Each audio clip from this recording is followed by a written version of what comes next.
वळूया पुढल्या बातमीकडे। नाशिकमधील कॉर्पोरेट जिहाद प्रकरण आणि संशयित आरोपींना पुन्हा नाशिक पोलीस आता ताब्यात घेणार आहेत। चौथ्या गुन्ह्याच्या ताब्याकरता न्यायालयामध्ये हजर केलं जाणार आहे। सध्या संशयित आरोपी न्यायालयीन कोठडीत आहेत। अधिक माहिती घेऊया आपले प्रतिनिधी महेश महाले यांच्याकडून। महेश, सध्या संशयित आरोपी न्यायालयीन कोठडीत आहेत, पण पोलीस त्यांचा ताबा घेणार असल्याचं वृत्त आहे। लागवी अगदी खरे। नाशिकच्या टीसीएस कंपनीतील लैंगिक अत्याचारासह धर्मांतर प्रकरणामध्ये चौथ्या गुन्ह्यामध्ये संशयित आरोपींना नाशिक पोलिसांनी पुन्हा एकदा ताब्यात घेतलेलं आहे आणि आज त्यांना जिल्हा सत्र न्यायालयामध्ये पुन्हा एकदा हजर करण्यात येणार आहे। एकूण 9 गुन्हे या संदर्भात दाखल झालेले होते।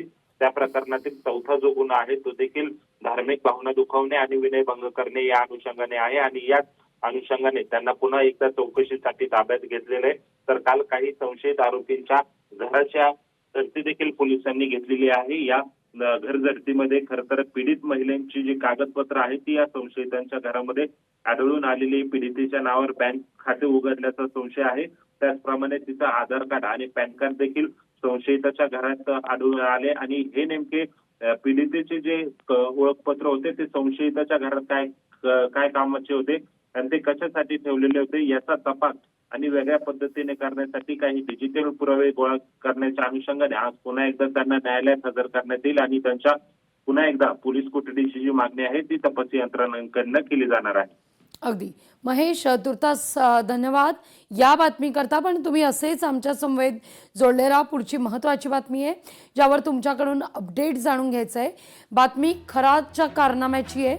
भोंदू खरात प्रकरणामध्ये 6व्या गुन्ह्यामध्ये आज त्याची चौकशी होणार आहे। व्हीसी द्वारे खरातला न्यायालयात हजर केलं जाईल। 6वा गुन्हा सुद्धा महिलेवर आहे, अत्याचारासंदर्भातच आहे। महेश, लागवी अगदी खरं आहे। आतापर्यंत जर बघितले तर अशोक खरातवर 15 पेक्षा अधिक गुन्हे जे आहेत ते दाखल झालेले आहे आणि काल त्याला 5व्या गुन्ह्यामध्ये जी आहे ती न्यायालयीन कोठडी मिळाली होती। मात्र 6व्या गुन्ह्यामध्ये त्याला ताब्यात घेण्यासाठी एसआयटी कडनं पुन्हा एकदा पत्र जे आहे ते न्यायालयात देण्यात आलं। त्यानंतर अशोक खरात याचं कारागृहात रवानगी झाली होती। मात्र 6व्या गुन्ह्याच्या तपासकामी पुन्हा एकदा एसआयटीने त्याला ताब्यात घेतलेला आहे आणि हा 6वा गुन्हा देखील पीडितेवर लैंगिक अत्याचार केल्याच्या संदर्भात आहे आणि या 6व्या गुन्ह्याच्या अनुषंगाने अशोक खरात याला आज पुन्हा एकदा व्हीसी द्वारे जे आहे ते न्यायालयामध्ये हजर करण्यात येईल आणि या 6व्या गुन्ह्याच्या संदर्भातली माहिती जी आहे ती तपासी अधिकाऱ्यांकडून देण्यात येईल।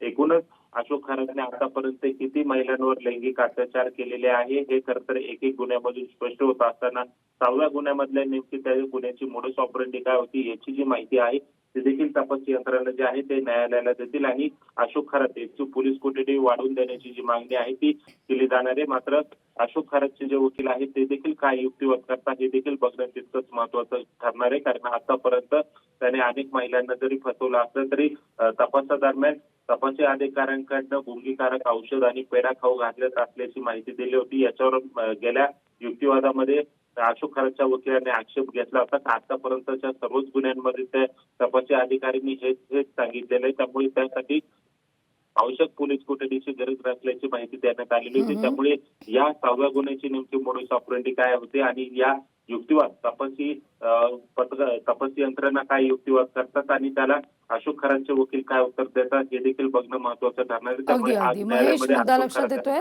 तुर्तास धन्यवाद तुम्ही दिलेल्या एकूणच सविस्तर माहिती करता। लोकशाही मराठी ऐका, पहा, जागरूक रहा।